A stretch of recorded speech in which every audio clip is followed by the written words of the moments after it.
깊이 있는 시선으로 오늘을 바라보는 뉴스 퍼레이드 문을 엽니다. 오늘의 주요 뉴스 보시겠습니다.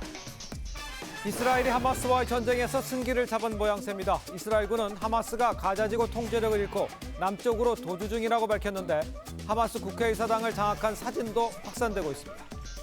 네, 법원이 이재명 민주당 대표의 위증교사 사건을 대장동 백현동 재판과 병합하지 않고 따로 심리하기로 했습니다. 하지만 선고를 대장동 재판과 분리할지는 추후 결정하겠다고 밝혀 선고가 늦어질 가능성도 있습니다. 핵심 친윤인 장제원 의원이 자신은 서울로 가지 않겠다면서 지지자들에게 선포했습니다. 혁신위는 불출마 촉구에 중진 친윤들이 반응을 보이지 않자 혁신위 조기 해체 등 특단의 대책을 고심 중입니다. 정부가 주요 품목 가격들에 대해 밀착 관리에 들어갔지만 실효성 논란은 계속되고 있습니다. 고물가 언제쯤 잡힐지 전문가와 함께 짚어봅니다. 네, 저희는 잠시 뒤에 돌아옵니다.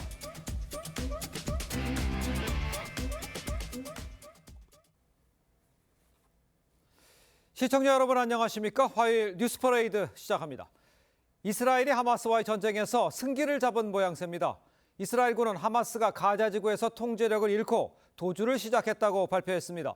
이스라엘군이 하마스 의회 건물을 장악한 사진도 유포됐습니다. 황정민 기자입니다. 산소통을 든 이스라엘군이 바닷속으로 들어갑니다. 수중에 숨겨져 있던 하마스 무기들을 제거합니다.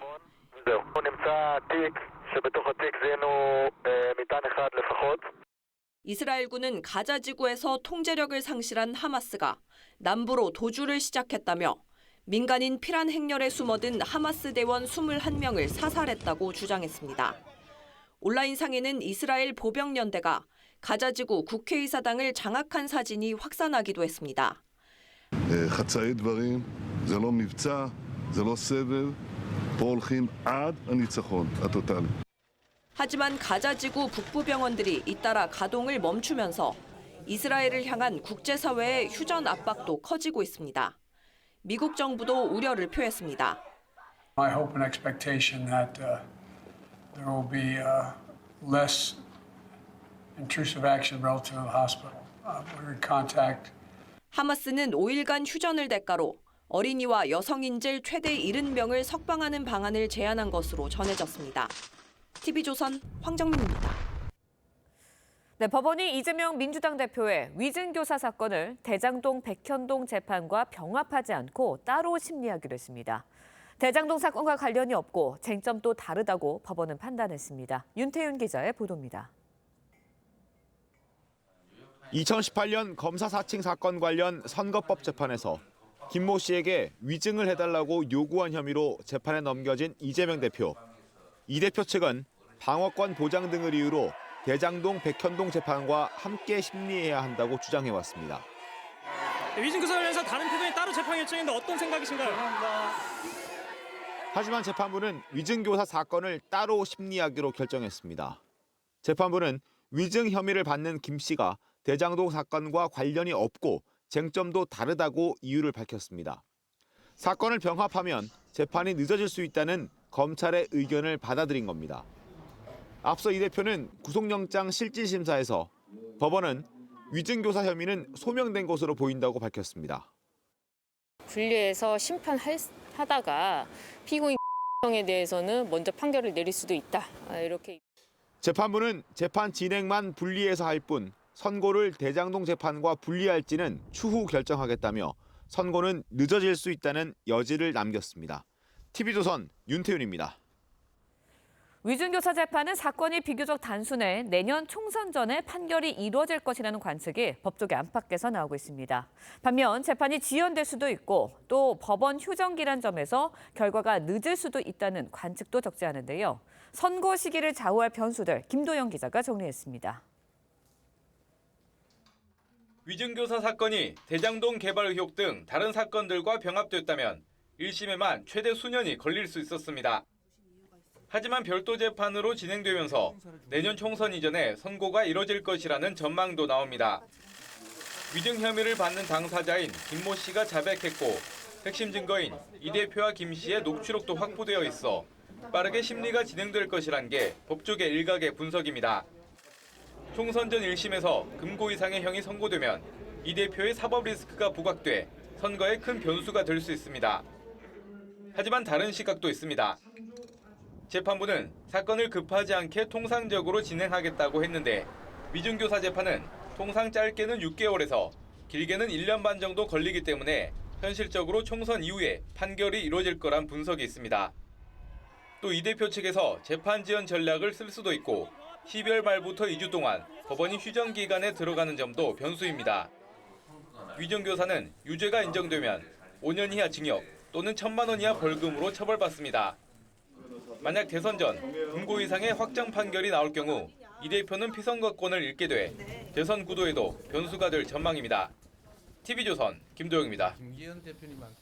네, 전해드린 대로 법원이 이재명 대표의 위증교사 사건을 별도로 분리해서 심리하기로 결정을 했습니다. 이르면 내년 총선 전에 1심 선고가 나올 가능성도 지금 제기가 되면서 이 대표의 사법 리스크가 다시 부상하는 모습이죠. 자, 오늘은 네 분과 함께 좀 자세히 이 상황을 좀 짚어보도록 하겠습니다. 노동일 파이낸셜 뉴스 주필, 또 김상일 전 민주당 부대변인, 백성문, 장현주 두 변호사 모셨습니다. 안녕하십니까? 네, 반갑습니다. 자, 이재명 대표 측 위증교사 사건 이 대장동 백현동 재판과 병합해서 심리해야 한다 이렇게 주장을 해왔습니다. 위증교사 의혹 관련해서 이재명 대표 목소리부터 들어보겠습니다. 그 백현동 사건 관련해서 위증교사 또 다른 신작 소설을 시작하는 모양인데 그래도 기초적인 사실은 좀 확인하고 가시는 게 좋겠습니다.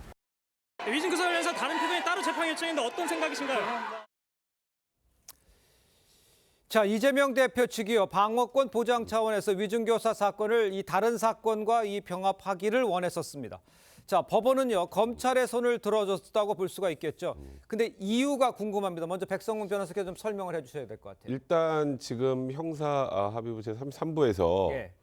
대장동 사건, 백현동 사건은 병합을 하기로 했죠. 네네. 그리고 이제 위증교사 부분은 이제 분리해서 심리하기로 했는데 예. 일단 제일 중요한 건 쟁점 자체가 굉장히 다르고 또 쉽게 말해서 소위 등장인물들이 다 다릅니다. 예. 백현동 사건이나 대장동 사건 같은 경우는 나오는 인물들, 그 네. 관련 인물들도 거의 비슷하고요. 예. 근데 이제 위증교사 사건 같은 경우는 이제 2018년에 공직선거법 위반 사건 재판을 받는 과정에서 예. 고 김병량 성남시장의 그 비서에게 김모 씨에게 이재명 대표가 직접 전화했던 그 녹음 파일도 있는 상황 아니겠습니까? 그렇습니다. 그래서 그 부분과 관련해서는 일단 쟁점도 간단하고 기존의 다른 사건과는 전혀 별개의 사건이기 때문에 그 부분에 대해서는 분리하는 게 맞다라는 것 하나하고 네네. 또 가장 중요한 것은 사실 이 사건이 수면 위로 올라오게 된 게 그 김모 씨가 자백을 했기 때문이거든요. 그렇죠. 예. 그럼 김모 씨가 만약에 이 사건이 병합되면 3년, 4년 동안 굉장히 불안정한 상태에서 이 재판을 기다려야 되는 그런 불합리한 부분이 있단 말이죠. 예. 이제 그러다 보니까 신속한 재판을 받을 권리 문제에 대해서도 예. 재판부가 고려를 하고 결국 나눠서 심리를 하기로 결정한 것 같습니다. 알겠습니다. 김모 씨가 신속하게 재판을 받게 해달라는 요청도 있었다는 말씀을 제가 추가로 드리고요. 그런데 이제 상대적으로 쟁점이 간단한 데다가요. 이 대표가 증인 김 씨에게 위증을 강요한 방금 언급해 줬습니다만 통화 녹취록도 검찰이 확보하고 있는 상황입니다. 그러니까 명백한 물증이 있는 만큼 1심 결과가 이르면 내년 4월 총선 전에 나오는 거 아니냐 이런 이야기도 나오고 있는데 장현주 변호사께서 보시기에는 총선 전에 결과가 나올 가능성에 대해서는 어떻게 보십니까? 사실 그걸 정확히 예측할 수 있는 사람은 아무도 없을 겁니다. 예. 다만 이제 법조계에서는 네네. 상대적으로 쟁점이 간단하고 위증교사만 지금 별도로 심리한다라고 한다면 속도가 붙을 수 있기 때문에 예. 총선 전에 나올 가능성도 또 예측을 하는 분들도 계신데요. 예. 사실 내년 총선이 4월 10일입니다. 그럼 4월 10일 전에 선고가 나오기 위해서는 적어도 2월 말이나 3월 초에는 재판이 어느 정도 다 끝나야 된다는 것을 말씀드리겠습니다. 그럼 공판기일이 결국 종결이 돼야 될 텐데요. 2월 말이나 3월 초까지 재판이 종결되려고 한다면 네. 결국 실질적으로 12월, 1월, 2월 석 달 안에 모든 증인신문이라든지 뭐 그런 증거 조사라든지 이런 부분들이 모두 다 끝나야 된다는 부분이 전제되어 있습니다. 예. 그러나 이재명 대표 같은 경우에는 지금 혐의를 전면 부인하고 있는 상황이기 때문에 그런 재판들이 사실 3개월 동안에 다 끝날 수 있을지가 미지수이므로 네. 사실 4월 총선 전에 선고가 나올 가능성도 있지만 나오지 않을 가능성도 굉장히 높다 이렇게 말씀드리겠습니다. 알겠습니다. 전에 나올 가능성도 있지만 안 나올 가능성도 있다 이렇게 좀 폭넓게 이야기를 좀 해주신 것 같습니다. 그런데 이제 앞서 법원이 이재명 대표의 구속영장을 기각하면서 위증교사 혐의에 대해서 혐의가 소명된 것으로 보인다 이렇게 판단을 했었어요. 그러니까 유죄 판결이 나올 가능성은 노 교수님께서 보시기에는 상당히 있다 이렇게 볼 수 있겠습니까? 저 장면 소명이 된다라고 얘기를 한 만큼은. 글쎄 뭐 상식적이고 합리적인 상황에서 보면 예. 뭐 그렇게 판단하는 게 뭐 맞겠죠. 예. 그런데 이게 지금 많은 언론에서 총선 전 뭐 1심 결과가 나올 수 있다. 그 유죄 판결이 나올 수 있다. 이렇게 지금 관측하는 것은 너무 성급한 결론이라고 생각이 돼요. 아, 그렇습니까? 말씀드리지만 예. 일반적인 당연히 그렇게 되지만 예. 어제 그 재판부가 병합하지 않겠다 결정을 하고 다음 재판을 다음 달 11일을 한다고 그랬잖아요. 그럼 한 달에 한 번이거든요. 네. 총선 전에 12월, 1월, 2월, 3월밖에 없어요. 만약 한 달에 한 번씩 연다면 그러니까 4번에서 최종 결론 내고 선고까지 그건 좀 어렵지 않을까 싶어요. 그러니까 재판부가 예. 빨리빨리 그 재판을 진행한다. 네. 2주에 한 번이라도 뭐 그렇게 한다면 당연히 총선 전에 결과가 나오고 그 결과는 유죄일 가능성이 높다. 이렇게 생각이 되지만 예. 그렇게 되고요. 그 문제가 있고 재판을 천천히 하게 되면 또 한 가지는 지금까지 많이 봐왔지만 이재명 대표 측에서 순순히 재판을 끌고 갈 생각이 없을 겁니다. 재판 지연 전략을 분명히 쓸 겁니다. 예. 별거 아니어도요, 사실은. 한 번 하다가 변호인을 교체하겠습니다 할 수 있는 거고요. 왜냐하면 다른 지금 대장동 사건이라든지 그런 같은 재판을 맡고 있는 변호인들이라면 예. 교체하겠습니다. 그러면 한 번 기일 연기합니다. 한 달 지나갑니다. 그러면 또 새로운 변호인들이 모여서 또 와가지고 준비가 안 됐습니다. 그러면 한 번 더 연기가 되고요. 예. 그런 전략을 얼마든지 쓸 가능성이 있기 때문에 너무 성급한 그런 관측은 하지 않는 게 좋을 것 같습니다. 알겠습니다. 그 시기 문제는 지금 얘기를 해주셨기 때문에 절차적으로 시기가 금방 나오지는 않을 것이라는 지적이 있습니다. 김상일 대변인께서 보시기에는 아까도 제가 언급했습니다만 혐의가 소명된 것으로 보인다. 이렇게 유청호 판사가 얘기한 이 부분에 대해서 유죄 여부에 대해서는 어떻게 예상을 할 수가 있을까요? 글쎄요, 그거는 뭐 제가 그 민주당에 소속된 사람으로서 유죄 여부를 예측하는 건 저는 좀 어렵다고 생각합니다. 근데 뭐 기본적으로 뭐 재판부가 그렇게 얘기했으면 일반적 국민이 생각할 때는 상당히 뭐 유죄 여부도 있겠구나라는 어떤 심증을 가질 텐데요. 그래서 민주당에 속해 있는 저로서는 그래도 결론을 봐주시기를 결론까지 좀 인내해 주시기를 국민들께 요청드리는 입장을 가질 수밖에 없다. 이런 말씀을 드릴 수밖에 없네요. 알겠습니다.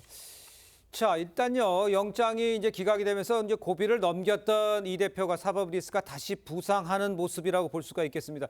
이 대표에게 불리한 1심 판결이 나온다면요, 당내에서도 동요가 있지 않겠냐 이런 이야기 나오고 있습니다. 당내 분위기는 저런 상황이라면 어떻게 변할 수 있을까요?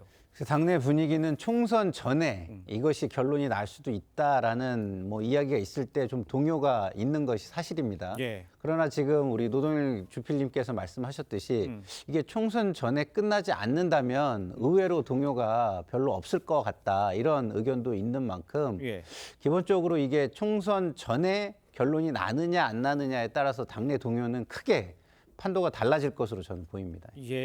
그러니까 판단이 나오더라도 총선 후라도 나와도 문제는 있는 상황 아니에요? 문제는 있지만 일단은 총선이 너무 중요하잖아요. 그렇죠. 그렇기 때문에 총선 전에 결론이 난다면 총선에 영향을 주는 것을 우리가 보는 거거든요. 그래서 총선에 영향을 주느냐 안 주느냐를 기준으로 본다면 기본적으로 총선 후에 나오는 것은 총선에는 크게 영향을 안 줄 수 있다 이런 말씀을 드리는 겁니다. 알겠습니다.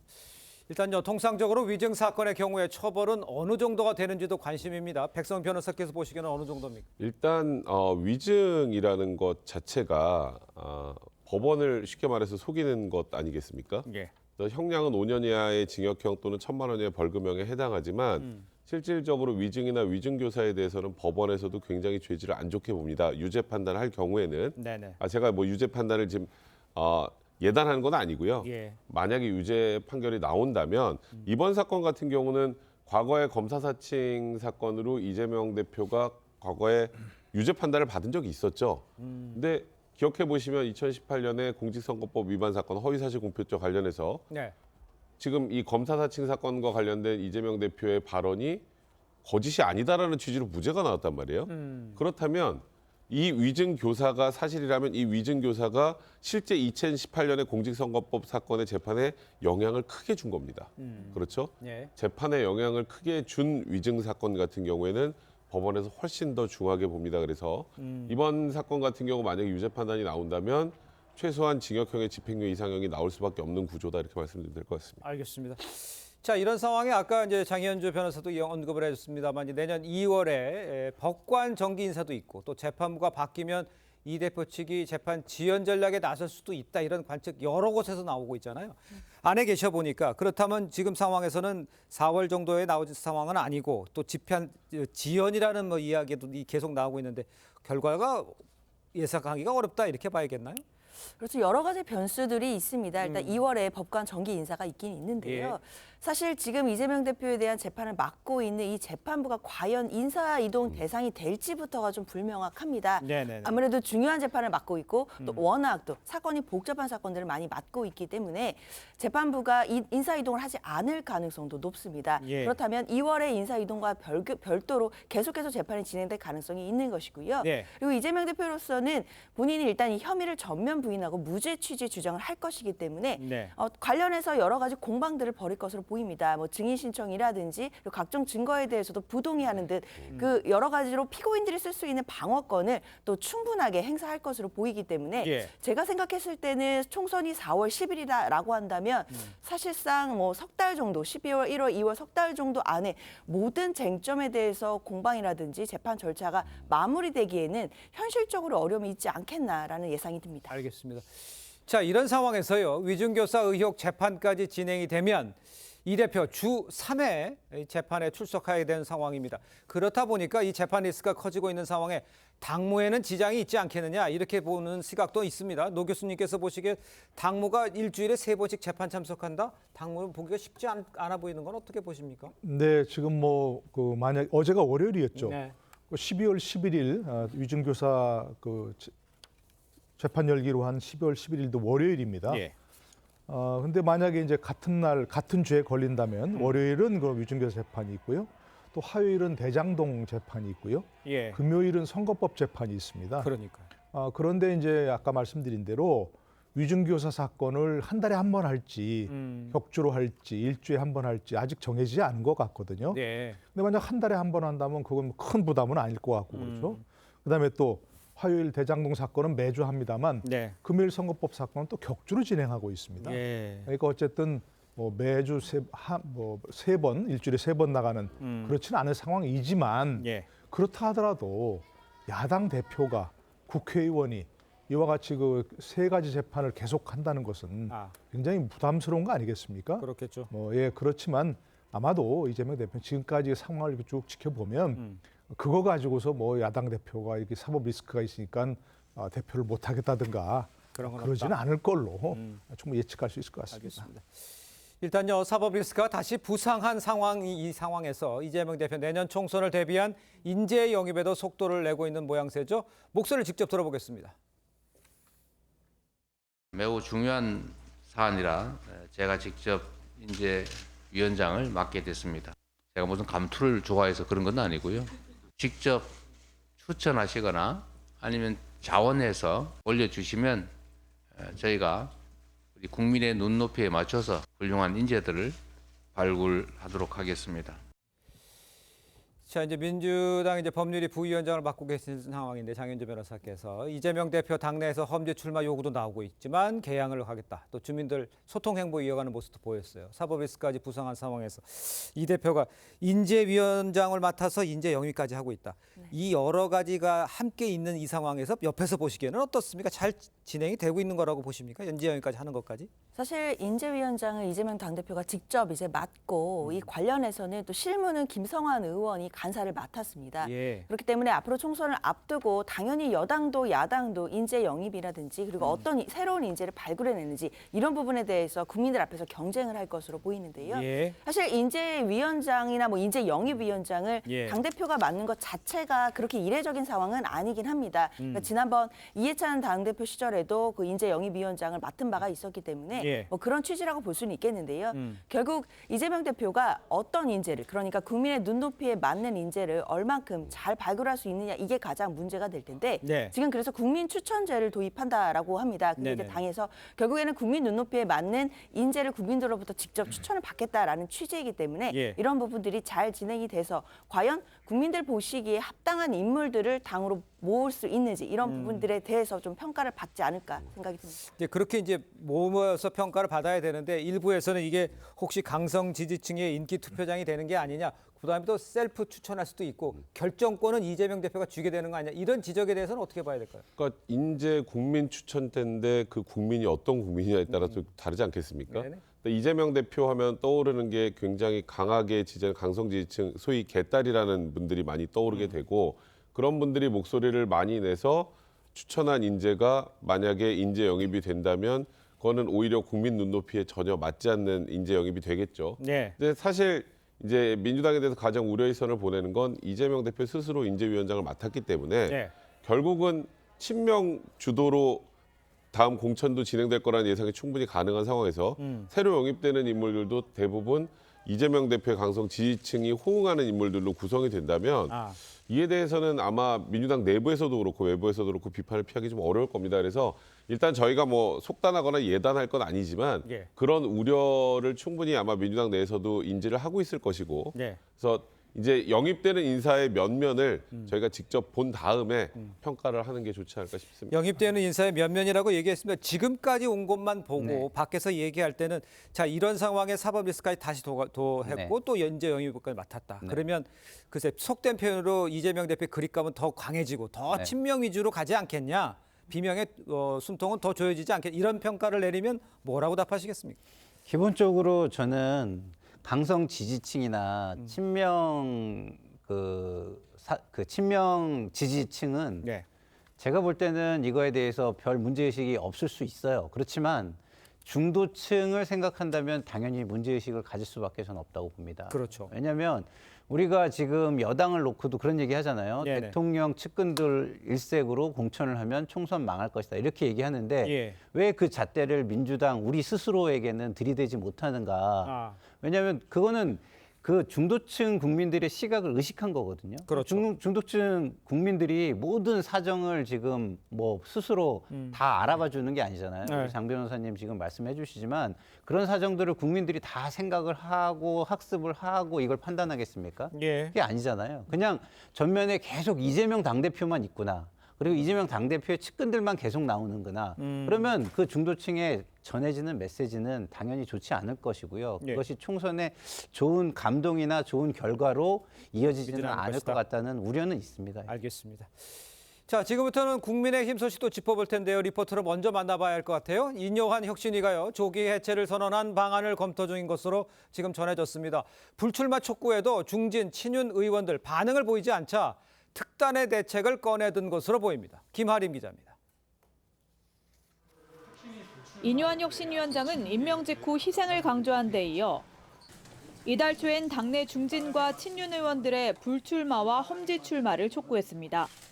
총선 불출마를 선언하거나 아니면 수도권 지역에 어려운 곳에 와서 출마하는 것을 강력히 요구합니다. 하지만 일주일이 지나는 동안 김기현 대표는 모든 일에는 순서가 있다며 즉답을 피했고 장제원 의원은 지난 주말 4,200명이 모인 산악회 일정을 SNS에 올리며 거리를 뒀습니다. 혁신위 관계자는 내부에서 불출마 요구가 받아들여지지 않으면 혁신위 활동을 접자는 얘기가 나왔다며 상황에 따라선 일찍 혁신위를 셧다운할 수도 있다고 말했습니다. 정말 안 되겠다 싶으면 이제 특단이 나오죠. 실제로 혁신위 내부에선 제안들이 받아들여지지 않아 동력을 잃는 것보다 활동을 조기에 접는 게 낫다는 논의가 있었던 것으로 전해졌습니다. 혁신위 활동 기간은 60일로 다음 달 24일까지지만 당이 호응이 없을 경우 이르면 다음 주쯤 해체를 선언할 가능성이 있다는 관측도 나옵니다.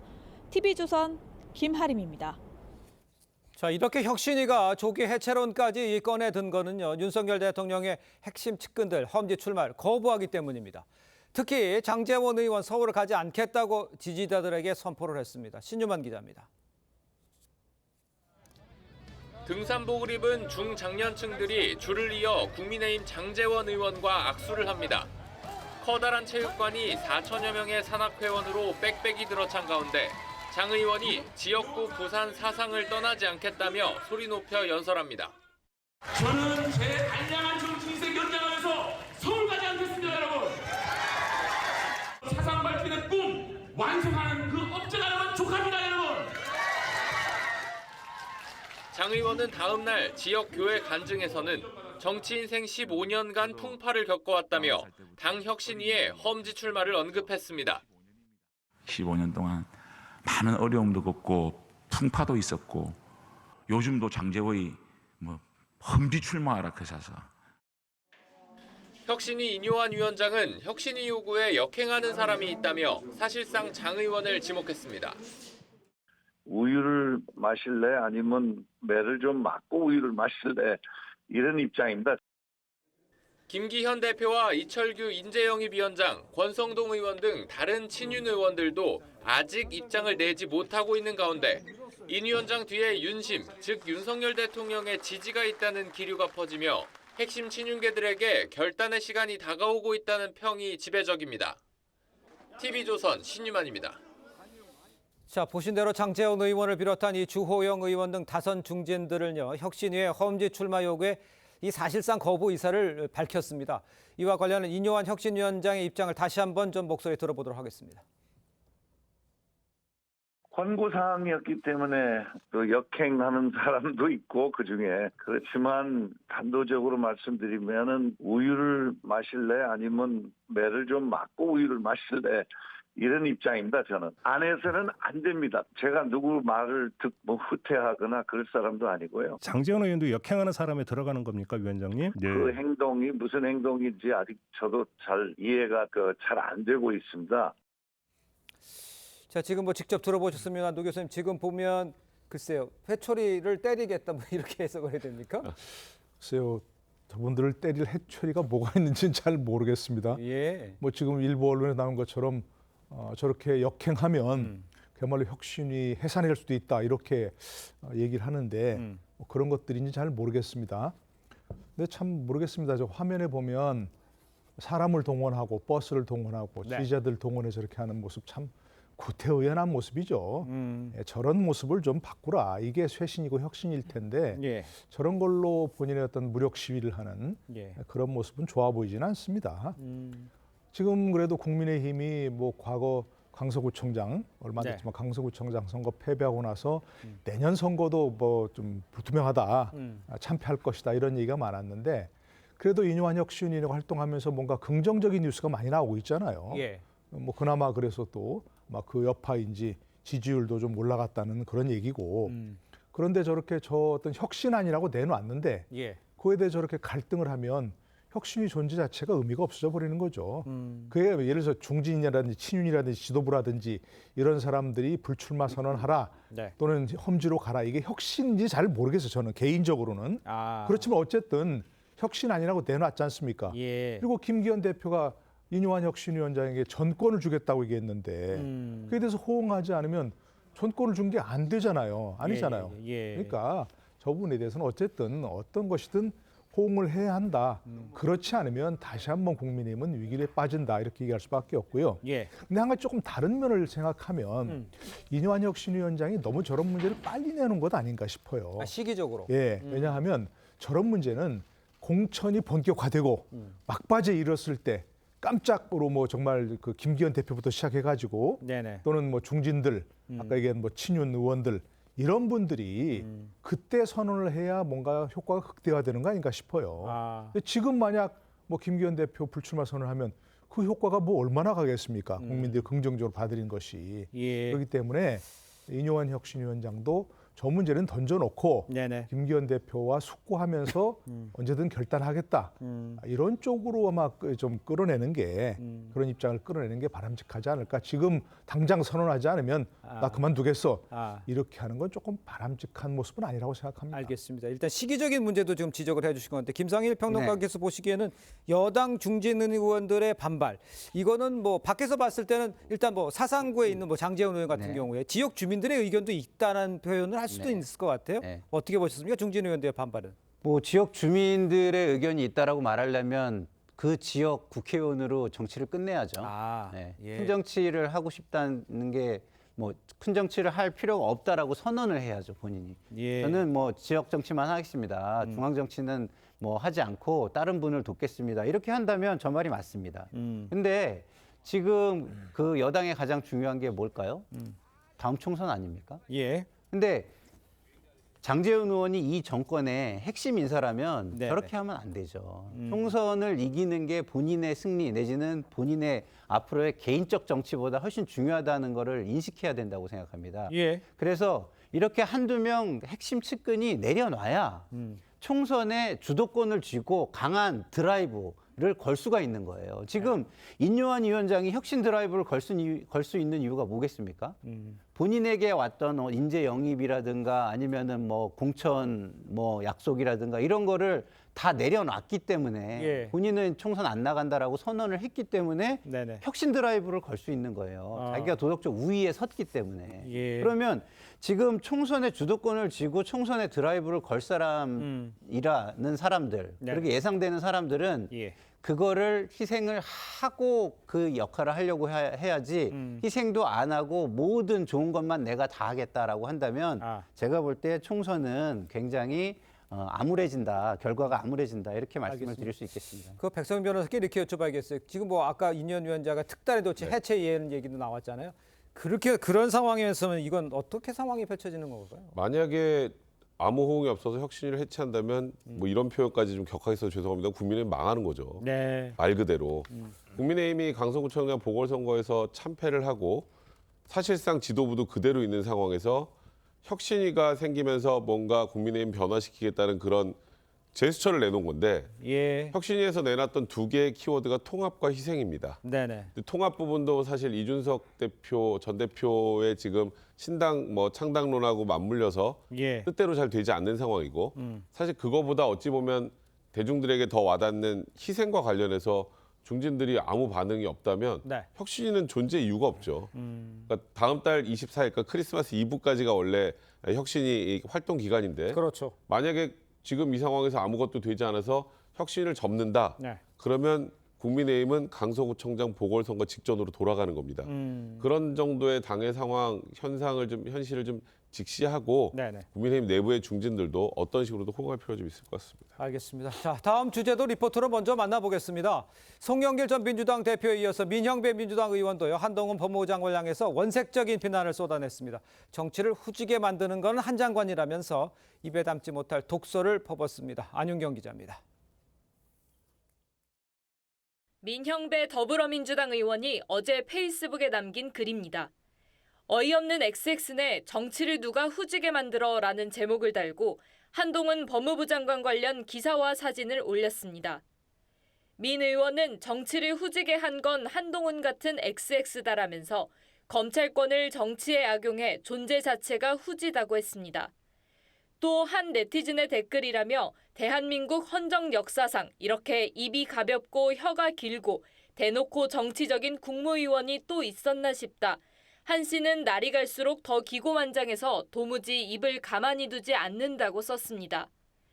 앞서 송영길 전 민주당 대표는 한 장관을 향해 원색적인 비난을 쏟아내 파장을 일으켰습니다.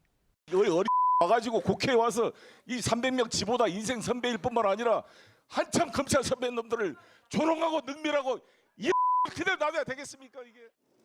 이에 한 장관이 어릴 때 운동권 했다는 것 하나로 시민들 위해 군림하면서 대한민국 정치를 수십 년간 후지게 만들었다고 맞받아쳤습니다. 2021년 민주당 전당대회 당시 돈봉투 의혹을 수사 중인 검찰은 조만간 최종 수혜자로 지목된 송 전 대표를 조사할 예정입니다. TV조선 안윤경입니다. 뭐 어제 있었는데 다시 이제 민영배 의원까지 이제 참전했다 뭐 이렇게 표현할 수가 있을 것 같은데 당내에서도 좀 눈살을 찌푸리는 소리가 나오죠. 어떻습니까? 사실 당내에서도 다양한 반응들이 있는 것 같습니다. 예. 송영길 전 대표에 대해서는 일단 탈당을 하신 분이기 때문에 당 네. 입장에서 뭐 입장을 이야기하는 것 자체가 좀 조심스러워하는 분위기이기는 한데요. 예. 한동훈 장관도 사실 국무위원으로서는 그동안에 봐오지 못한 좀 이례적인 모습을 보여주고 있는 부분도 있기 때문에 당내에서는 사실 우려들이 굉장히 많이 존재합니다. 예. 특히 한동훈 장관 같은 경우에는 정치 선언은 아직 공식적으로 하지 않으셨지만 사실상 정치의 영역에 들어와 계신 것이 아니겠느냐 하는 분석들이 많이 있는 편이거든요. 예. 그렇기 때문에 앞으로도 한동훈 장관과 그리고 이제 야당의 의원들 간의 설전들이 더 격화될 가능성이 높아지고 또 총선을 앞두고는 여러 가지 또 쟁점들을 가지고 충돌할 가능성이 높기 때문에 네네. 이런 부분에 대해서는 과연 총선을 앞두고 민심, 특히 중도층 국민들에게 어떻게 보일지 이런 부분에 대한 고민들은 분명히 존재합니다. 알겠습니다. 교수님 보시기에는 뭐 그 송영길 전 대표 같은 경우에 이제 운동권 우월주의에 사로잡혔다 이런 이야기도 나오잖아요. 386, 586, 뭐 퇴출론 이런 것도 사실 좀 나오는 이야기는 좀 있는 것 같아요. 그래서 요즘 약간 저는 뭔가 좀 띵한 느낌이 들어요. 띵하다? 예, 아니 내가 무슨 잘못 생각하는 것 같기도 하고, 예. 뭔가 세상을 좀 인식에 지체가 있는 것 같고 내 자신이. 예. 그러니까 범죄를 저지른 혐의를 받고 있는 사람들, 또 지금 뭐 위장 탈당해갖고 헌재에서도 그건 불법이라고 얘기했지 않습니까? 네네. 이런 분들이 막 저렇게 큰 소리치고 법무부 장관을 향해서 저렇게 욕설을 해왔고, 그런 걸 내가 어떻게 이해해야 돼? 도무지 의아해요. 이해가 잘 안 되고. 예. 저렇게 큰 소리 치는 걸 보면 저분들이 맞나 하는 생각도 들기도 하고요. 예. 그런데 지금 과거 민주화 운동할 때 저분들이 저지르는 어지간한 불법은 국민들도 이해했어요. 예. 민주화 운동이란 대의가 있으니까. 예. 근데 지금도 민주화 운동을 하는 것 같아요. 저분들이 착각하는 거 아닌가. 예. 그런 생각이 들기도 하고요. 네네. 국민이 더 이상 저런 행동을 정치라고 용인하지는 않는다 네네. 하는 걸 분명히 좀 알아야 할 것 같습니다. 알겠습니다. 지금 민주화 운동 시대가 아닙니다. 알겠습니다. 두 분께도 좀 짧게 말할 수 있는 기회를 드릴게요. 민주화 운동 했던 것도 인정을 해야 됩니다만 글쎄요, 모든 사람이 끝까지 민주화 운동 했다고 해서 계속 기득권을 가질 수는 없는 거 아니에요? 그렇죠. 저는 뭐 민주화 운동 이런 문제가 아니고요. 일반 행동 양식의 문제라고 저는 생각합니다. 근데 더더군다나 고위층에 있는 사람들, 그런 사람들이 행동 양식을 저런 식으로 개인의 사감을 다 드러내는 행동 양식을 보이면 일반 국민들에게 주는 영향이 굉장히 큰 거예요. 아니 저렇게 남들에게 보여지고 권한 있는 사람들도 저런 식으로 하는데 우리는 왜 못해? 라고 한다면 세상이 얼마나 혼탁해지겠습니까? 다시 말해서 저분들은 공인으로서의 책임감이 전혀 없는 행동들을 하고 있다. 이렇게 말씀을 드릴 수밖에 없습니다. 뭐 두 분이 자세하게 얘기해 주셔서 제가 뭐 추가할 건 별로 없습니다만 송영길 대표가 한 말 중에 전 그게 제일 기억에 남습니다. 이 별것도 아닌 것 가지고. 네. 그러니까 범죄를 바라보는 관점 자체가 저렇다는 걸 국민들이 어떻게 생각하실지 본인 스스로 좀 돌이켜 보시기 바랍니다. 알겠습니다. 자, 네 분 말씀을 여기까지 듣겠습니다. 고맙습니다. 감사합니다. 예, 서울의 한 요양병원 원장이어 환자 2명에게 마약류를 투약해서 살해한 혐의를 받고 있습니다. 법원은 오늘 해당 원장에 대한 구속영장 심사를 진행합니다. 주원진 기자입니다. 200개 넘는 병상을 보유한 서울의 한 요양병원입니다. 경찰이 최근 이 병원 원장 A씨에 대해 구속영장을 신청했습니다. A씨가 몇 년 전 환자 2명에게 다량의 마약류를 복용하게 해 숨지게 했다는 겁니다. 경찰이 A씨에게 적용한 혐의는 살인, 단순 의료사고가 아니라 고의로 환자들을 살해한 것으로 의심하는 겁니다. 과거 시한부 선고를 받은 환자의 가족이 산소호흡기를 제거한 사건에서 담당 의사가 살인 방조죄로 처벌된 적은 있지만 의사에게 직접 살인죄가 적용된 것은 이례적입니다. 위절제 수술을 했다 가수 신해철 씨를 숨지게 한 의사도 살인이 아닌 과실치사 혐의로 징역 1년을 선고받았습니다. 매우 이례적인 사안은 맞습니다. 생명을 위협한 수준의 투약량에 대해서도 의사가 알고 있었기 때문에 살인죄로 적용한 것으로 보입니다. 경찰 관계자는 의료사고와는 구별되는 주요 단서가 있기 때문에 구속영장까지 신청한 것이라며 살인의 고의성을 입증하기 위한 추가 증거를 확보 중이라고 밝혔습니다. A씨에 대한 구속영장 심사는 서부지법에서 열립니다. TV조선 주원진입니다. 네, 요즘 치솟는 물가에 월급 빼고는 다 올랐다는 말이 유행어가 되고 있습니다. 10,000원 한 장이 이렇게 가벼웠던 적이 또 있었을까 싶은데요. 요즘 고물가를 가장 체감하는 순간이 외식할 때죠. 10,000원으로 먹을 수 있는 메뉴 과연 몇 개나 되는지 한국소비자원이 조사를 해봤습니다. 결과는 다소 충격적이었습니다. 지난달 서울 물가를 기준으로 10,000원 이하로 먹을 수 있는 메뉴는 보시는 것처럼 단 4개뿐이었습니다. 3,200원 정도 하는 김밥 한 줄, 자장면 7,000원을 넘었고요. 9,000원에 육박하는 칼국수, 김치찌개 백반 8,000원 돌파를 눈앞에 두고 있습니다. 이제 10,000원 한 장으로는 한 끼 해결도 힘든 팍팍한 세상이 된 건데요. 설마 하시는 분들을 위해서 비빔밥과 냉면 가격도 살펴보도록 하겠습니다. 비빔밥 한 그릇 1,577원을 내야 했고요. 냉면 한 그릇은 11,308원입니다. 더 이상 서민 음식이라고 하기 힘든 수준입니다. 회식 때 그나마 부담 없이 먹을 수 있었던 게 삼겹살이었는데요. 이것도 옛말이 됐습니다. 200g 1인분을 먹으려면 10,000원 2장이 필요하니까 4명이서 삼겹살 회식을 하려면 기본이 10만 원이라고 봐야겠습니다. 삼계탕 가격 역시 2만 원에 점점 가까워지고 있습니다. 서민들의 시름이 깊어지자 정부도 고물가를 잡겠다고 팔을 걷어붙였습니다. 28개 주요 농식품을 밀착 관리하는 일종의 태스크포스를 출범시키고 공무원들에게 전담 품목을 맡기고 매일 물가를 보고하게 한 겁니다. 그래서 나온 말이 우유값을 담당하는 우유국장, 빵값을 담당하는 빵 사무관입니다. 그런데 여기서 의문이 들기도 합니다. 가격을 매일 밀착 관리하는 게 과연 물가를 떨어뜨리는 데 도움이 되는지, 더 근본적으로는 밀착 관리가 도대체 무슨 일을 하는 건지 이런 것들일 텐데요. 외식비 못지않게 물가가 뛴 품목이 또 있다고 합니다. 지선호 기자의 리포트 보시고 정부의 물가 대책 제대로 가고 있는지 짚어보도록 하겠습니다. 올해 9살과 4살 된 아이 둘을 키우는 아빠 김선진 씨. 지난 주말에 둘째가 입을 겨울 점퍼 하나를 마련했습니다. 따뜻하지? 중저가 브랜드인데도 가격은 13만 원. 어른들 옷 가격과 크게 차이가 없었습니다. 형태에 비해서 가격이 많이 올라서 온라인 할인이나 아울렛 같은 곳을 많이 이용하는 편입니다. 11개 육아 필수 품목 중 6개의 가격 상승률이 평균 물가 상승률을 크게 웃돌았습니다. 유아동복은 1985년 통계 작성 이래 가장 많이 올랐고 종이 기저귀, 분유도 각각 9%, 6% 넘게 올랐습니다. 전통시장 역시 인건비, 원자재값 상승으로 비용 부담이 커졌습니다. 생산 코스트를 조금이라도 낮추기 위해서 뭐 해외 공장에 뭐 수주를 맡기는 그런 방식도 있고 해외 생산된 물품을 사입하는 방식들도 늘고 있어서 전문가들은 육아비 부담을 낮추기 위한 물가 모니터링이 필요하다고 강조했습니다. TV조선 지선호입니다. 네, 전해드린 대로 정부가 주요 품목 가격에 대해서 밀착 관리에 들어갔지만요. 실효성을 놓고는 논란이 계속되고 있습니다. 네, 관련 내용 석병훈 이화여대 경제학과 교수와 함께 자세히 짚어보도록 하겠습니다. 안녕하십니까? 안녕하세요. 교수님, 월급 빼고 다 올랐다란 말은 지금 실감할 것 같아요. 모든 국민들이요. 네. 그런데 이 문제를 가장 큰 원인, 물가가 오른 원인 어디서 찾을 수 있습니까? 세 가지를 들 수가 있습니다. 예. 첫 번째는 최근에 이상 저온 현상으로 인해서 농산물 공급이 부족해져서 예. 농산물 가격이 올랐고요. 네. 두 번째는 중동 사태가 불안하게 확산되면서 국제유가도 변동성이 커졌습니다. 그래서 국제유가 여전히 상승 위험성이 크고요. 네. 그다음에 마지막으로는 원달러 환율이 1,300원대의 높은 수준으로 지속되다 보니까 수입 원자재의 국내 원화 표시 가격이 상승을 했습니다. 네. 이 세 가지가 모두 가공식품 기업들에게 가격을 인상시킬 요인이 됐고요.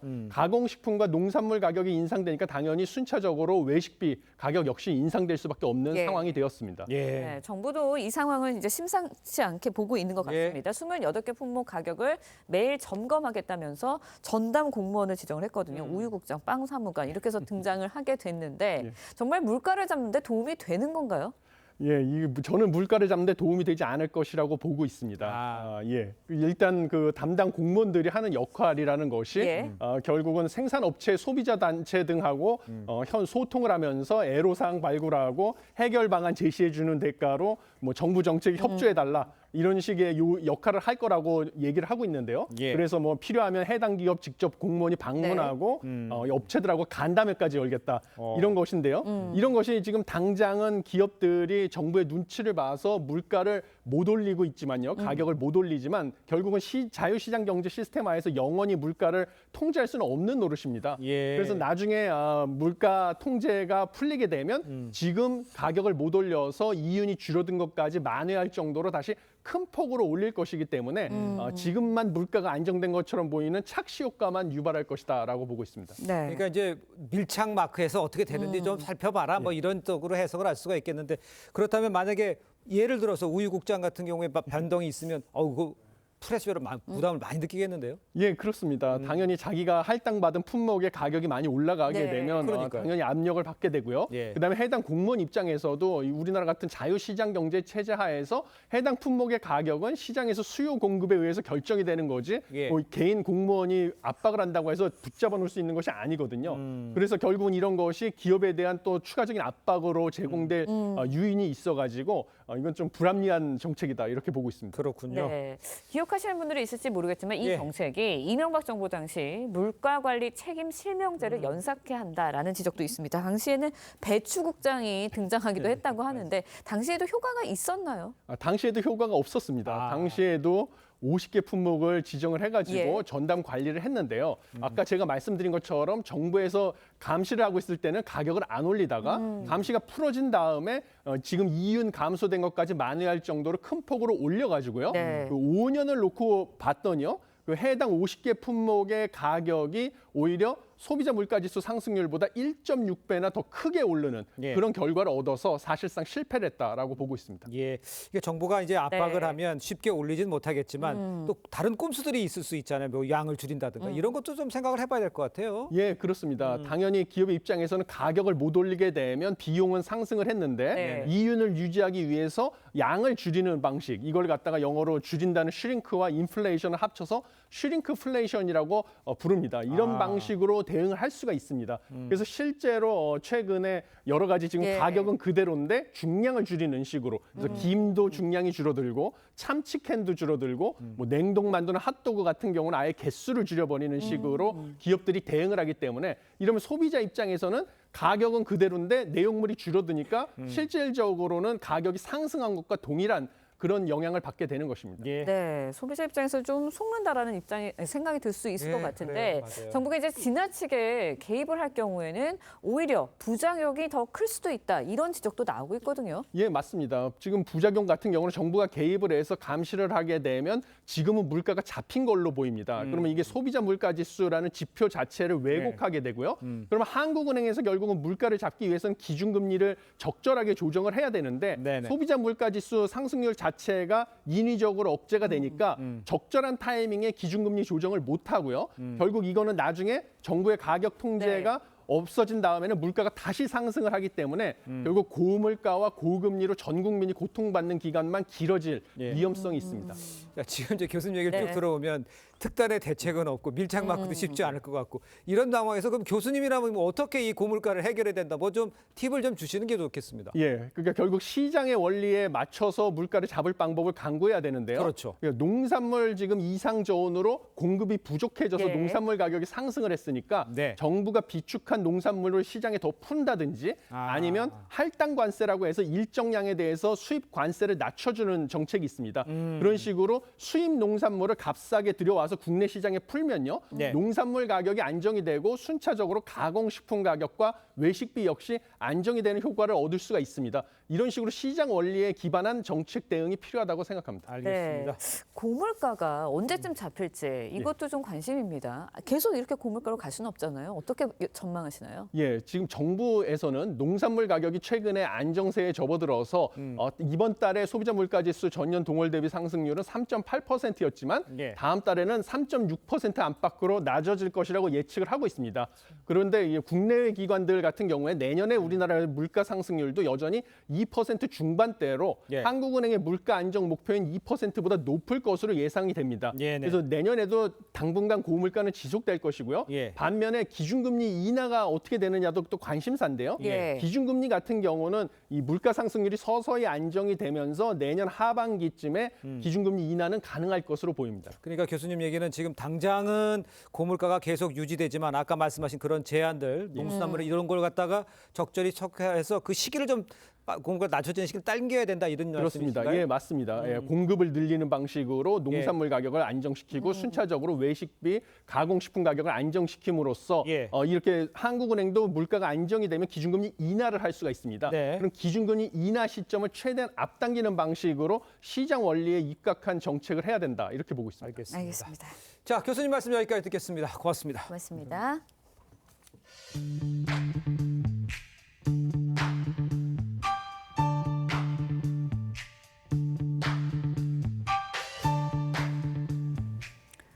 네, 렌즈에 담긴 그 순간 그 의미를 짚어보는 시간이죠. 사진 기자가 선택한 아침의 한 장입니다. 오늘은 조선일보 사진부 조인원 기자와 함께합니다.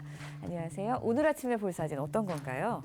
네, 물고기들이 인공 어초 사이로 노는 이곳은 제주도 서귀포 앞바다입니다. 2023 제주 수중 사진대회가 지난주에 열렸는데요. 올해는 어떤 바닷속 풍경들이 뽑혔는지 함께 보겠습니다. 진울빈을 펼치면 사자를 닮아 사자물고기로 불리는 솔배 간팽 두 마리가 노는 이 사진은 올해 금상인 양충홍 사진가의 작품입니다. 레몬처럼 생긴 노란 레몬필 엔젤들이 산호 주변을 아름답게 헤엄칩니다. 먹이를 응시하는 쑥간팽의 얼굴은 수염이 덥수룩한 아저씨 같기도 합니다. 4일 동안 제주에서 열린 이번 행사에는 100여 명의 수중 사진가들과 다이버들이 참가했는데요. 올해에는 광각과 접사, 생태, 창작 부문으로 나누어 수상작을 뽑았습니다. 네, 그런데 물속에서 찍는 사진은 물 밖에서 찍는 촬영과 많이 다를 것 같은데요. 어떤가요? 네, 일단 바닷속은 햇빛이 충분히 비추지 않아서 많이 어둡습니다. 그래서 플래시 같은 보조광을 치거나 카메라에 광각이나 접사 렌즈를 끼고 물고기나 산호초가 가까이 가서 사진을 찍습니다. 이렇게 어려운 촬영이지만 육지에 없는 수많은 바닷속 생명들을 볼 수 있는 것이 바로 수중사진의 매력이기도 합니다. 네, 아름다운 우리 바닷속 생명들, 후손들에게도 계속 볼 수 있게 잘 지켜졌으면 좋겠습니다. 지금까지 아침의 한 장이었습니다. 오늘도 초겨울 추위가 계속되고 있습니다. 서울의 아침 기온 영하 0.6도로 어제보다 조금 높지만 여전히 내륙 곳곳이 영하권 기온 보이고 있는데요. 여기에 찬바람까지 불면서 체감으로 느끼는 온도는 이보다 더 낮겠습니다. 낮부터는 기온이 오름세를 보이며 추위가 차츰 풀리겠습니다. 현재 강원 동해안과 영남 해안에는 건조주의보가 발효 중입니다. 동쪽 지역을 중심으로 차츰 대기가 건조해지겠는데요. 화재 사고 나지 않도록 불씨 관리 잘해 주셔야겠습니다. 오늘 전국 하늘에 구름이 많겠는데요. 충청과 호남, 제주 지역에서는 산발적으로 빗방울이 떨어지겠습니다. 오늘 한낮 기온은 어제보다 2, 3도 정도 높겠습니다. 서울이 10도, 대전 11도, 부산 14도가 예상됩니다. 수능일인 목요일에는 큰 추위는 없겠지만 전국에 비가 내리겠습니다. 이 비가 그치고 나면 다시 기온이 떨어지겠습니다. 날씨였습니다. 네, 이상으로 화요일 뉴스 퍼레이드 마칩니다. 네, 저희는 내일 아침 7시 30분에 다시 찾아뵙겠습니다. 시청해주신 여러분 고맙습니다.